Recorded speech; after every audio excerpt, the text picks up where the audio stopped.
Kecha bo'lib o'tgan Arsenal PSG bahsi tahlil talabligini ta'kidlashimiz kerak. O'yinda bo'layotgan jarayonlarni ko'ra turib, PSG buni qanday uddalayapti degan savolni ko'pchilik o'ziga bergan bo'lsa ajab emas. Mazkur uchrashuv oldidan Thomas Partey o'yinni o'tkazib yuborishi aniq edi, lekin uning yo'qligi Arsenal uchun bu qadar ko'p muammolarni keltirib chiqarishini ko'pchilik taxmin qilmagan bo'lsa kerak. Yangi Tigo 7 Pro Cherry avtomobillari ichida eng ko'p sotilgan modeli. Rasmiy dilerlik markazlarida bepul haydab ko'ring. To'pchilar hujum markazida tajribali, ammo ko'p hollarda alternativ sifatida ko'riluvchi Trossard paydo bo'ldi. Aldamchi 9lik sifatida mavsumning katta qismini o'tkazayotgan va Realga qarshi ham asosiy qurollardan biri sifatida xizmat qilgan Merino yarim himoya pozitsiyasiga qaytishga majbur bo'ldi. Merinoning bu pozitsiyaga qaytishi ortidan Raisning yarim himoyadagi harakatlari cheklandi. Birinchidan, Rais hamda Merino tandemida u qadar hamjihatlik yo'q edi. Bundan tashqari, Declan Parteyning yo'qligi ortidan himoyaga ko'proq e'tibor qaratishga, ya'ni Thomasning rolini olishga majbur bo'ldi.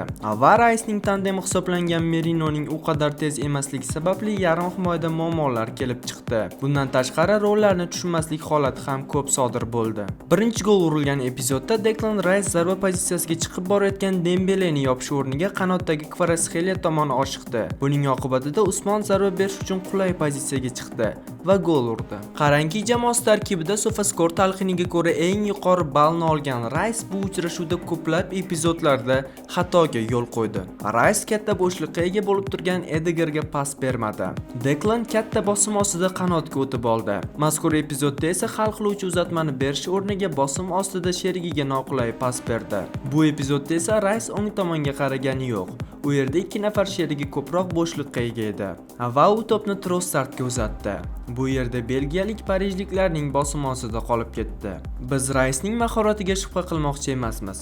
Shunchaki u o'ziga biroz begona rolda harakatlandi. Partey va Jorginho jamoasining hujumdagi pozitsiyasini yaxshilaydigan va hujum yo'nalishini belgilab berishda aktiv harakat qiluvchi futbolchilar tipiga kiradi. Ricening hujum profili esa to'p bilan juda tez harakat qilishi bilan ajralib turadi. Ya'ni u bosimni pas va uzatmalar bilan yengishdan ko'ra ko'proq tezlik va individual mahorati bilan yo'qqa chiqarishni yaxshi uddalaydi. Va aynan u o'zi ustun bo'lgan harakatlari bilan 55-daqiqada ajoyib reyd uyushtirdi va Trossardni darvozabon bilan birga bir vaziyatga chiqarib yubordi. Bellashuvda diqqatimizni tortgan yana bir holat bu Arsenal mayda pas bilan o'ynab ketuvchi epizodlarni ham jarima zarbalariga aylantirgani bo'ldi. Mazkur surat orqali ko'rishingiz mumkinki, Raya hatto maydon markazidan to'pni shu holatda o'yinga kirityapti. Tasavvur qilyapsizmi? Zamonaviy futbolning yirik namoyandalaridan biri bo'lgan va pozitsion futbolni sevuvchi Artetaning jamoasi shunday qilyapti. Bunga sabab bitta. Arsenal PSJning kuchli bosimiga duch kelishni istamadi.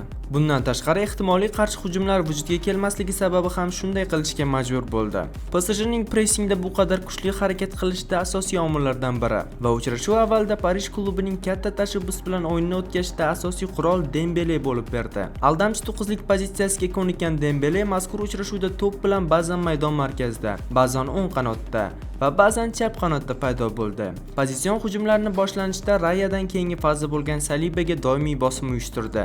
Usmon nafaqat o'z pozitsiyasida, balki hamma yerda edi. Shuningdek, Fabian Ruiz bu bahsda Declan Rice'ni o'z ortidan olib yurgani ham ko'p epizodlarda ko'zga tashlandi.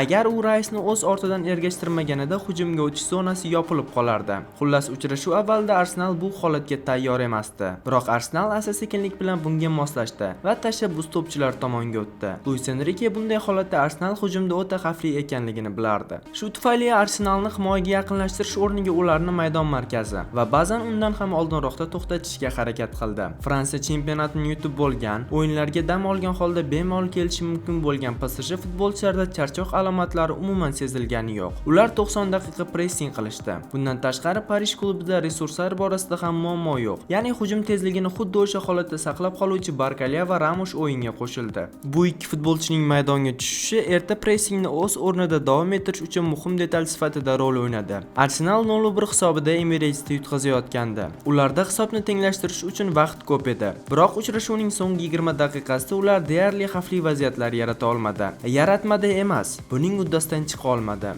PSG bunga yo'l qo'ymadi. Mazkur to'qnashuvda parijliklar safida eng yomonlardan biri bu Ashraf Hakimi bo'ldi nazdimda. Sababi aynan uning himoyadagi kamchiliklari sababli Arsenal xavfli hujumlar yarata oldi xolos. Misol uchun 45-daqiqada ro'y bergan epizodda Luis Skelly uni osonlik bilan aldab o'tdi va Martinelliga to'pni uzatdi. Ashrafning baxtiga bu vaziyatda Donnarumma epizod qahramoniga aylandi. Shuningdek, u taym so'ngiga yaqin sariq kartochka oldi. Ikkinchi taymda bu qizilga aylanishi ham mumkin edi. Birga bir holatlarda va chuqur himoyada Ashraf ishonchli emas. Parij ma'lum daqiqalarda himoyalangani va Luis Skellyning yovvoyi texnikasi sabab bu balki bo'lishi kutilgan jarayondir. Aytadigan bo'lsak, Luis Enrique shogirdlari javob bahsi oldidan yaqqol favoritdek ko'rinmoqda. Parijliklar qarshi hujumlarda juda aktiv va uzoq davom etuvchi to'p nazorati orqali o'yinni o'ldirishga qodir jamoa. Londonliklar uchun yaxshi tomoni shundaki, Thomas Partey qaytadi. Bu Merino va Rice uchun ham qulay muhitni yaratishi mumkin. Xullas, jang tugamadi. To'g'ri, favorit bor, ammo bu javob bahsida PSJga oson bo'ladi degani emas. Arteta sozlamalarni to'g'rilay olsa va Luis Enrique jamoasida qaysidir detallar ishdan chiqib ketadigan bo'lsa, biz umuman boshqacha ssenariy guvohi bo'lishimiz ham mumkin. Xullas, bu ikki murabbiy jamoalari maydonda harakat qilgan vaqtda masala taktikaga borib taqalaverishi aniq. Biz kecha bo'lib o'tgan super to'qnashuvga biroz boshqacharoq rakursdan qarashga harakat qildik. Siz esa o'z fikrlaringizni izohlarda yozib qoldiring va bizni barcha ijtimoiy tarmoqlar orqali kuzatib boring. Yangi Tigo 7 Pro.